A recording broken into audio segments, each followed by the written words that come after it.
gentlemen, I hope that you are all doing great today. Surprise, I'm live. I know that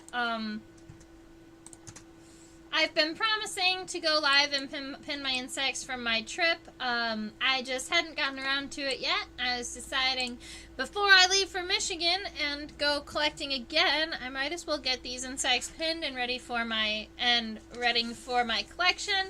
And then we'll be able to sketch some of these really awesome insects that we're going to be looking at and pinning today. So I think our camera is doing all right. I'll turn on a little bit of the lighting so that it's a little more true to its color. I was hoping to start with something big and fun and showy, which is my Tarantula Hawk. There it is.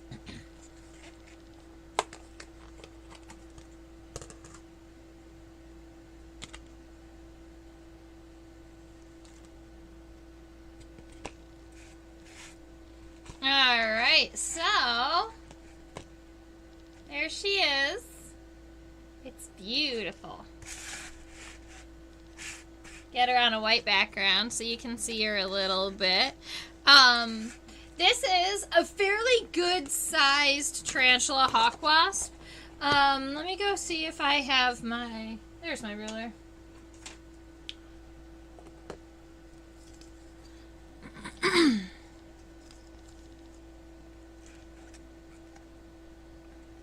She's over 1.5 inches long.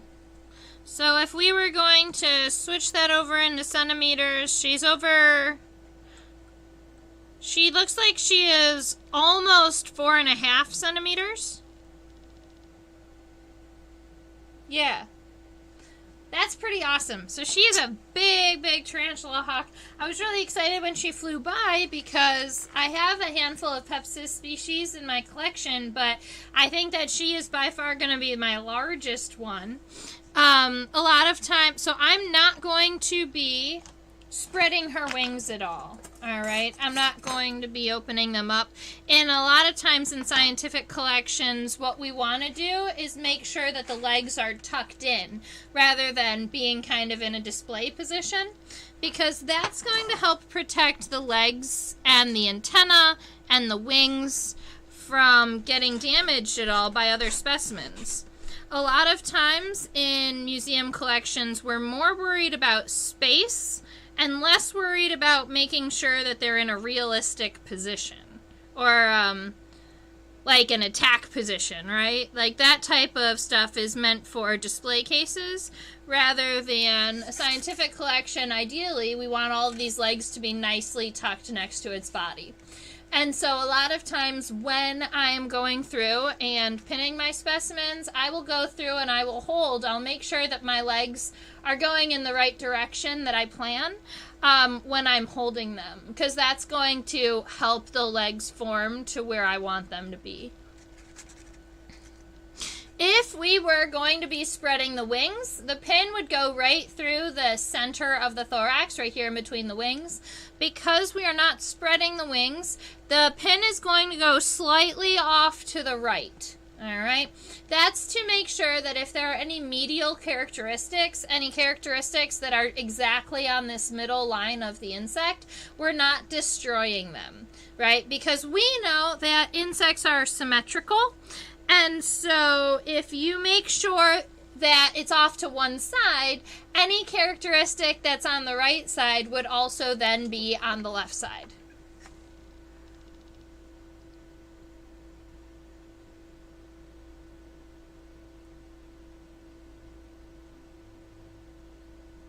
This Tarantula Hawk has a very tough exoskeleton. I might use, let's see.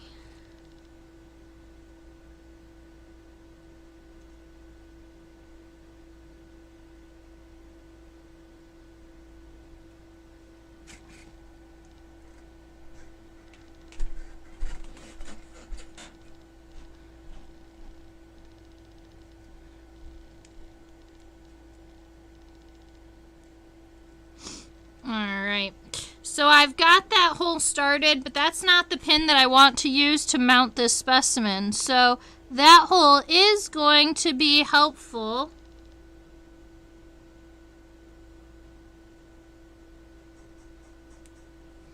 for using with the pin that I would like. Now, we've got our pin. Oh, there we go. It pulled out. Our pin might want to go a little. There we go.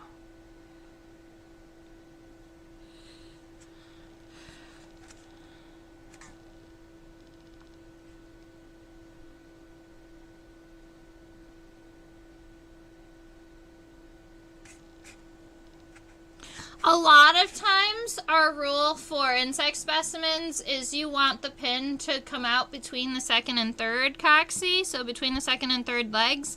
But I think in this specimen, if I tried to put it through there, I would be pinning through the wings.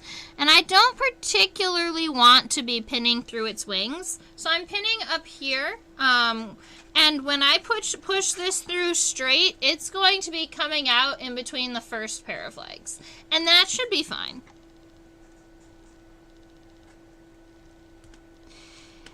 Sometimes when we are pushing a pin through our thorax, it's going to be moving the legs, or it might move the wings. And that is just because when you're working in the thorax, that's where all the muscles are.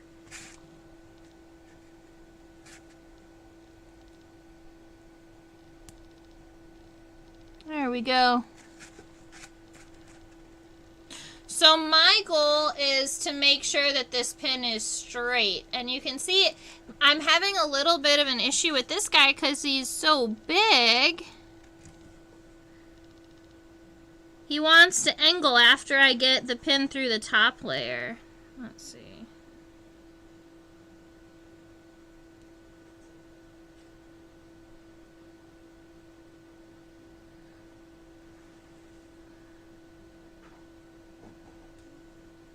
There we go.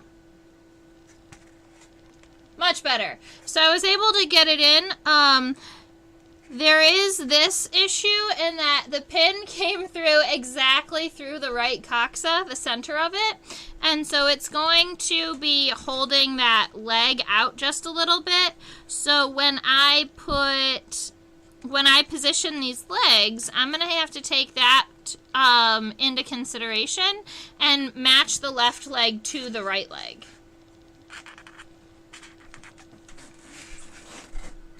All right, cool deal.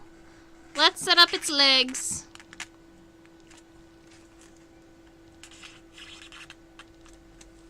Alright, so I've got my insect pushed up against the board, and what I'm going to do is just go ahead and position these legs.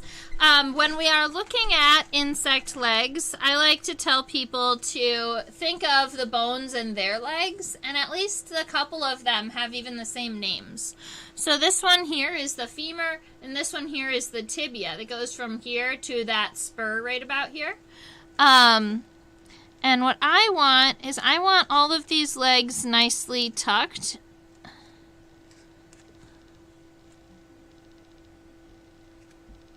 And even, ideally.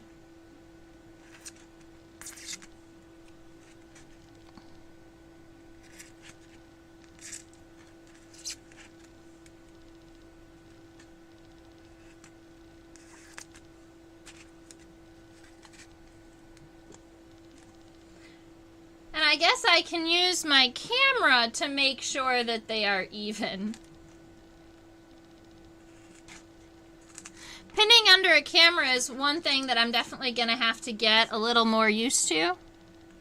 Although, I feel like pinning under a microscope is really nice. I definitely like to do that.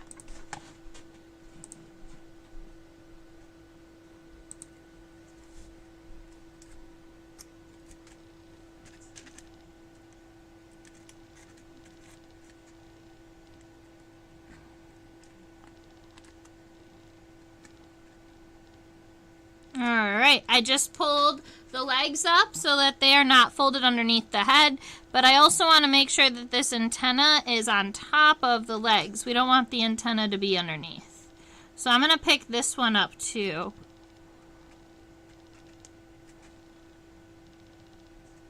Also, these antennae are trying to drag a little bit, so if I let them rest on top of the legs, then at least that they'll hold them up a little bit. Keep in mind that wherever and however you leave your insect to dry, that's exactly how it's going to be forever. Like, until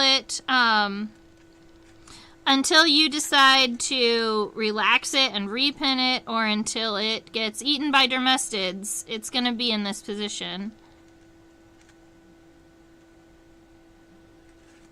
Let's see.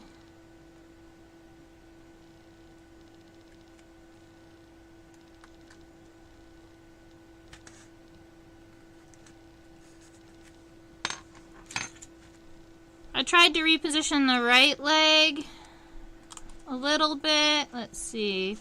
But the right leg is not going to be moving as freely as the left leg because it's got that pin through the coccyx. The coccyx is the hip bone of an insect. Here, I'll angle my camera down a little bit.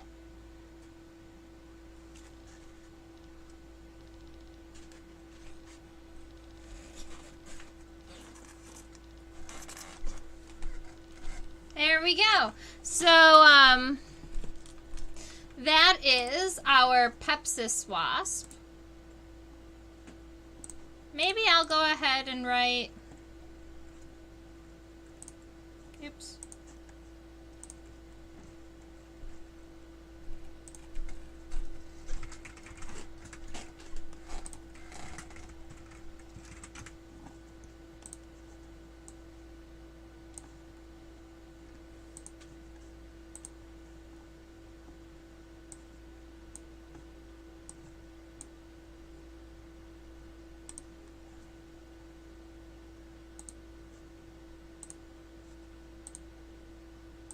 Let's make it green.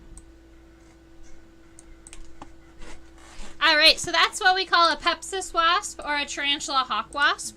And then the next one, I guess we'll do, we're going to try and stay in the same container really quick. This is a really beautiful little beetle. It has some really awesome coloration, but I'm not exactly sure even what family it's in just yet. I need to identify it down to family because I'm not exactly too sure. When I'm looking at it, let's see. You gotta flip it over so you can see the pretty side.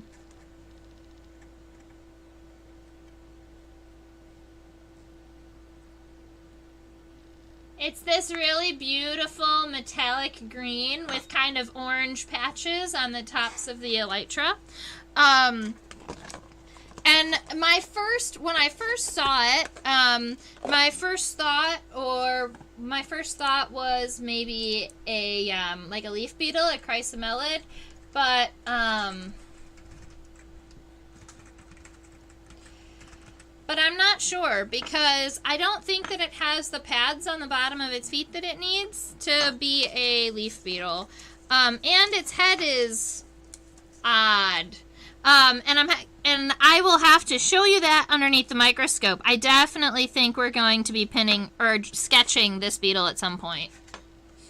Hi, Nancy!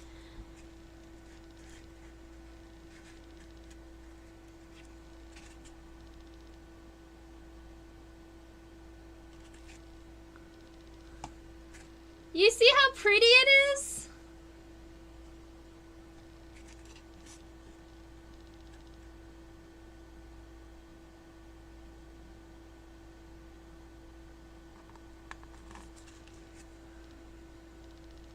So that was a pretty good stick. You can see that it went right through that right elytra, and if I flip it over, it's coming out right between the second and third pair of legs.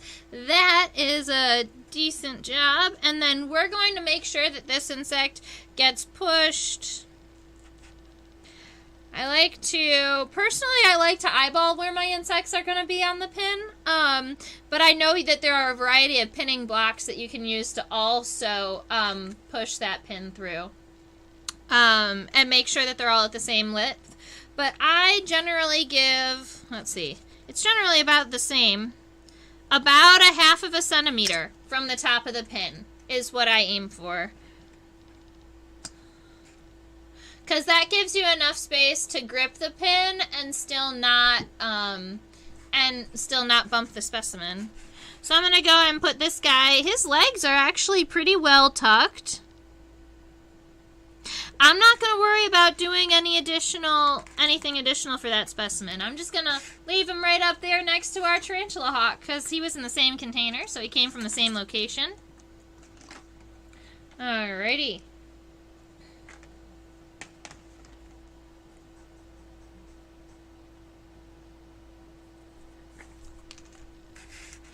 We're going to do this leaf-footed bug. His container smells like a leaf-footed bug.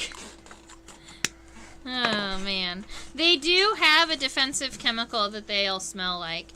So now when we're doing a true bug, this is a hemipteran, we are going to be aiming to go through the wing. So where I didn't really want to go through a wasp wing, like the Tarantula Hawk, I will go through the leathery part of a true bug's wing. So ideally,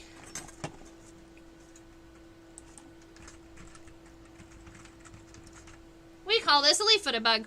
And ideally, I'm going to be going right about here. And you can see that that's right a little bit before the third leg is going to start.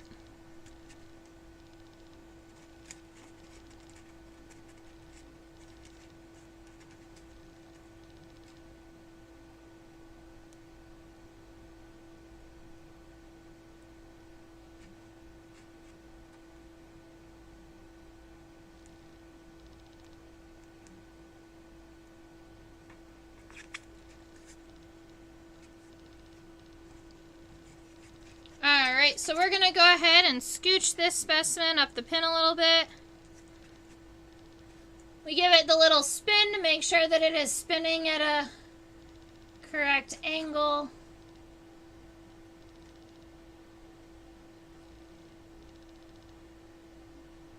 I'd say that's pretty close. Feels a little... No, that's pretty close.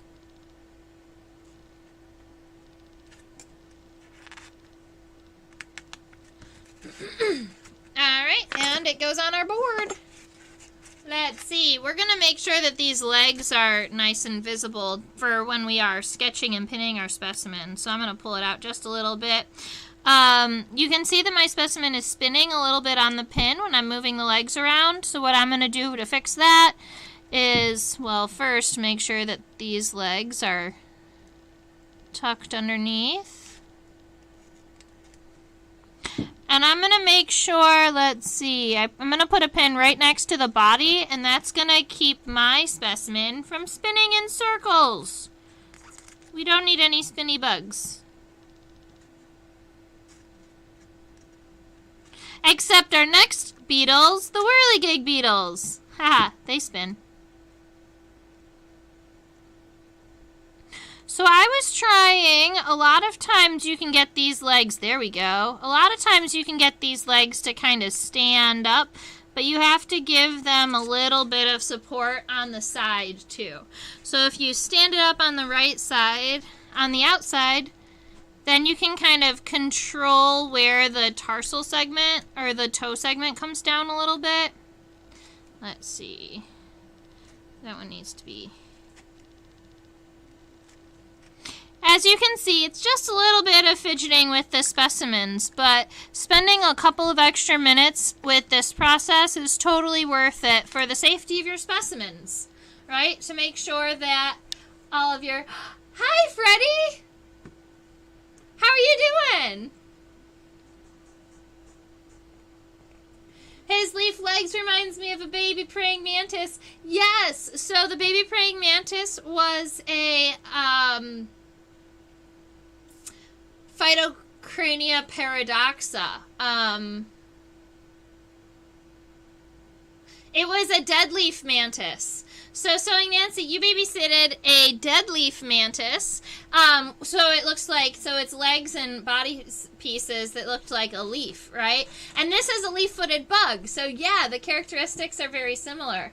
Hi, Freddie! I heard you've been doing more spider talks. You want to tell me about it?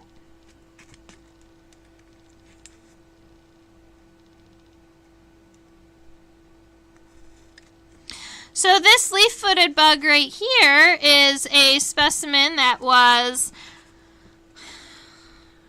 I think he was hanging out on a mesquite tree, on a mesquite bush, but obviously is not a mesquite bug. Leaf-footed bug. Come on, buddy. Put your legs up.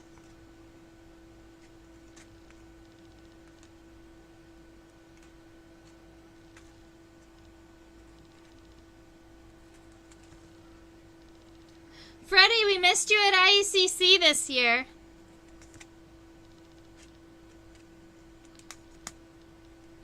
I hope you are doing well.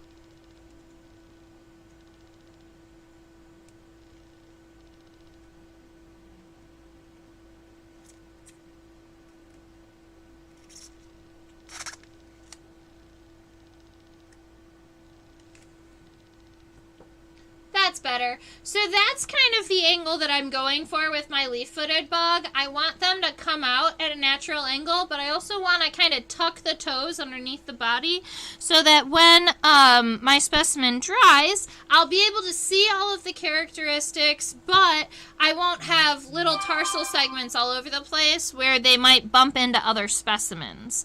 And this first pair of, this leg over here to the right, that's how I want it to be. So I'm going to take this pin that's in it the way, and I'm going to pull this front leg to match the leg over here on the right. Now keep in mind, insect body segments, they move only in the direction they're supposed to, right? So you saw that was a pretty easy movement for me just because the leg naturally wanted to sit in that direction. So even though our goal is not to show a kind of crazy body, like we don't want to make him look unnatural. So we'll kind of let the body segments bend where they will. We just don't want it to be in danger of being broken.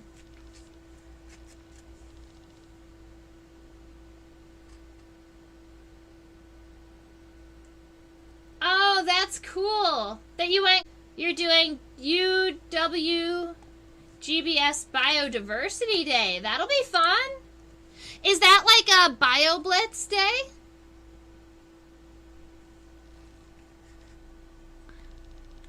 Is the Biodiversity Day a day where you go out and identify as many insects as possible? Are you focusing on just insects, or are there other, or will you guys be doing birds and reptiles too?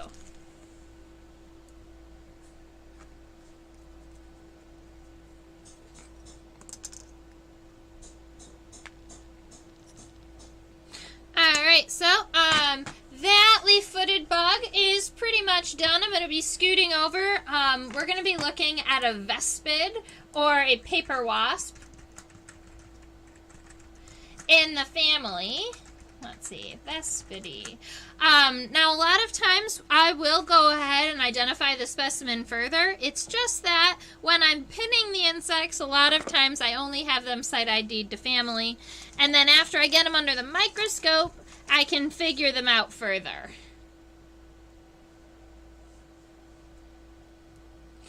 Oh, cool. You're doing a spider booth. That's going to be a lot of fun. So, what spiders are you bringing?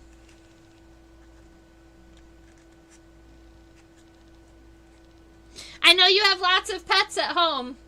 I was just curious if you, like, which ones are your favorite to handle with the public?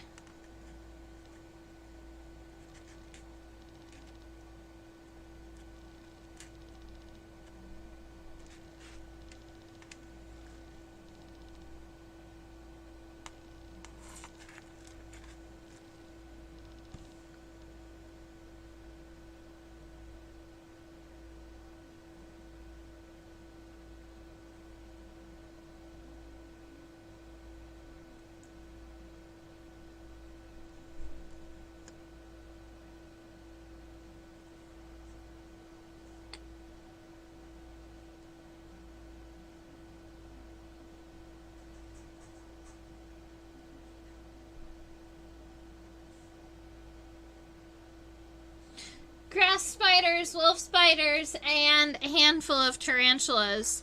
Do you not have your normal... did you...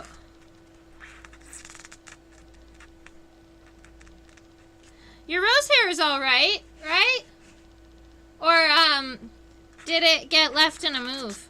I'm sorry. This is a vespid wasp, and my vespid... So that's our family name for any of the species of paper wasps. And our characteristic for vespids is that they have this really long discal cell. A lot of times it's a little bit more difficult without looking at it in a microscope. But you can see from about here all the way to about here, there's one long cell that the wing folds on. That's how we tell that it's a paper wasp.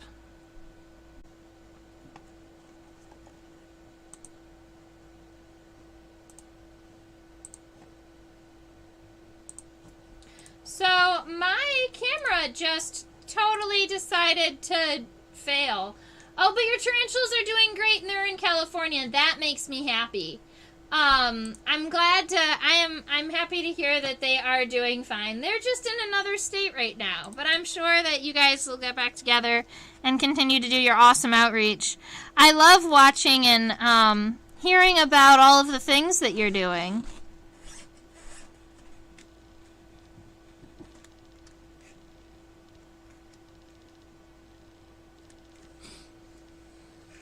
Alright, so I think our vespid is pretty streamlined. We're going to pull out another specimen and see what else we have. I think I'm going to pull out the Whirligig Beetles next. So I went collecting in this aquatic... Ooh, I should do the terrestrial ones first, though. Let's see. We're going to do this Weevil and this assassin bug first.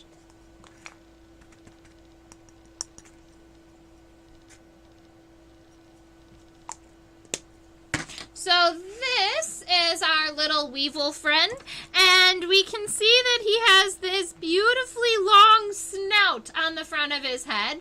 Now, that snout is not like an elephant trunk, all right? It's not open, it's not a straw that it can drink from. Up here in the very, very, very tip of its of the snout is a chewing mouth part. Alright, so this is actually just an extension of the face, and the mouth part is very, very, very tiny and on the end of, on the end of that beak. So I'm glad that I was able to continue live streaming, even though you can't see my face. I hope that you can all hear me all right, and I will be, back shortly. I think my camera is about ready. Yes. Wait. This one. Ha! I'm back. And it sounds like dinner is about to be ready. Food time. It's food time. So I'm gonna finish up these couple and then I'm gonna be heading off for dinner.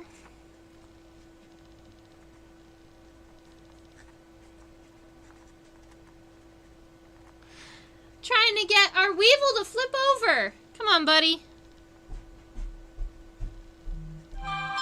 So our goal is to go through our Weevil's right elytra. So right about here on the right side of its body, we want to go through the top center of this right front wing. All right, right about there. That's our goal.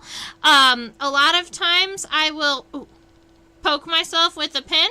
But then, right, I'll hold an insect kind of in between my two fingers if it's kind of this oddball shape. We're going to see what we can do to make sure, because you can see its mouth part is longer than its legs. So if I push on it too hard in this direction, I can hurt its head, and I don't really want to do that. So I've got to kind of hold it over. And I want you to see it too as I'm going. I don't want to hurt him. There we go.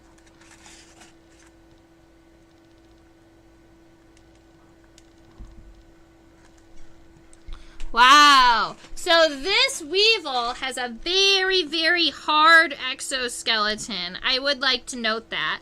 And I guess that is a characteristic you'll see in a lot of desert-dwelling insects, is that they have these very hard exoskeletons.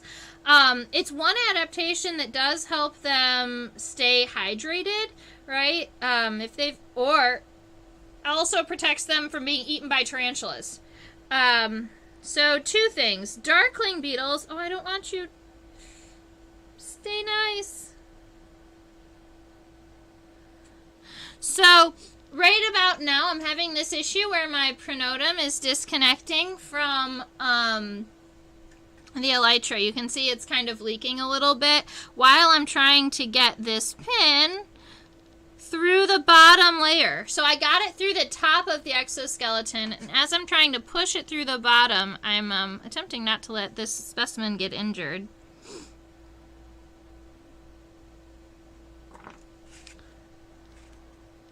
We're going to do it this way. On the edge. Wow.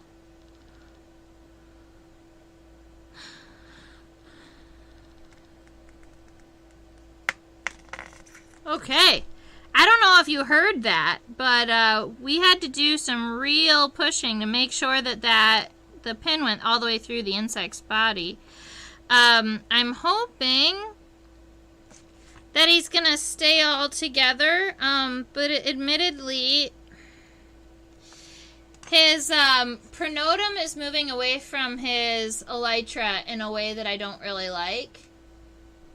So what I'm going to end up doing is probably putting a little dollop of glue right in that area where I'm worried about it being damaged. We just got a whole group of people. Welcome.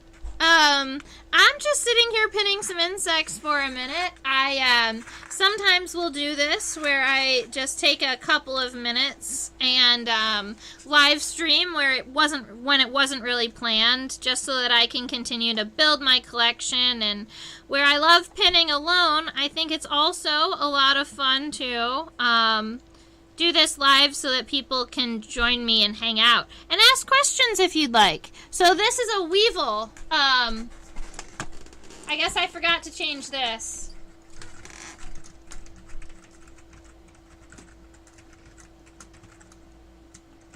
In the family Curculionidae. And all Weevils have those snouts that we were seeing at the beginning of pinning this guy. And honestly, come on, friend. Be nice to me. I'm so afraid of damaging his front legs. There we go. So I'm repositioning his legs just with my fingers as I'm kind of focusing this over. So I'm just replacing his legs and moving him a little bit before I put him on the styrofoam, because once they're there, I can do some of that micro movement. I can kind of fix little parts that I want. But I don't have to worry about making all of these adjustments with pins. I can start them by hand, right? Ryoma's praying mantis just recently passed. I would say with praying mantids, they are a little bit tricky for two reasons. One is that they have this very soft, a lot of times they're very soft in the abdominal range, in the abdominal region. So, sometimes when you pin a praying mantis, its abdomen kind of shrivels up a little bit, and that's something people don't really like to see. So you might have some luck if you dissect the mantis and then stuff it with cotton. I know people who have done that. Personally, because I pin for research, I do just let the praying mantis abdomens kind of shrivel a little bit rather than taking the time to dissect it and fill it with cotton. But you can do it either way, especially if it was, you want it to be mounted and on your wall. I would definitely suggest, suggest dissecting it and then filling it with cotton.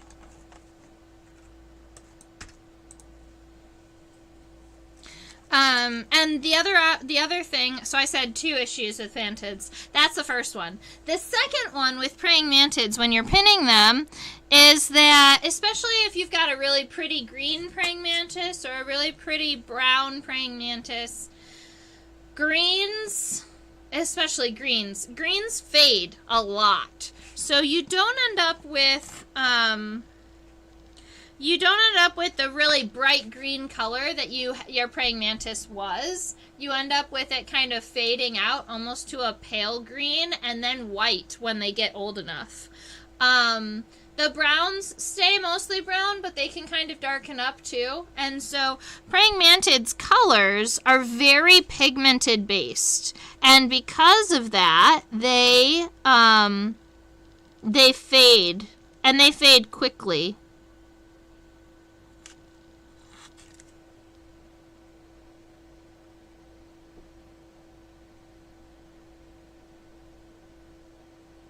So I'm going to leave this guy just the way he is. This is a little flea beetle, and when we draw him, you'll see why. He's got little jumping legs on it as his hind legs, so that's really fun.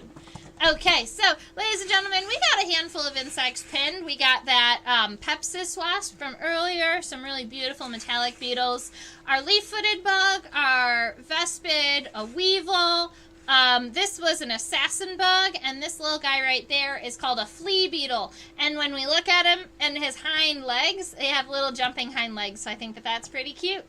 Right, so thank you so much for spending some time with me, hanging out, asking questions, interacting. I always super appreciate it. And I hope you do come back for a Thursday night or a Sunday during the day session when we look under my microscope, we talk life history, and we get to draw specimens. So even if you're not an illustrator, you may learn a little bit from sketching and just chatting with us. But also, it's good to just start practicing, especially if it's a skill that you're interested in. Join us, see if you can draw an insect. We go very slow, step by step, so it's kind of like a sketch along with me type situation. Have a wonderful rest of your week and stay buggy.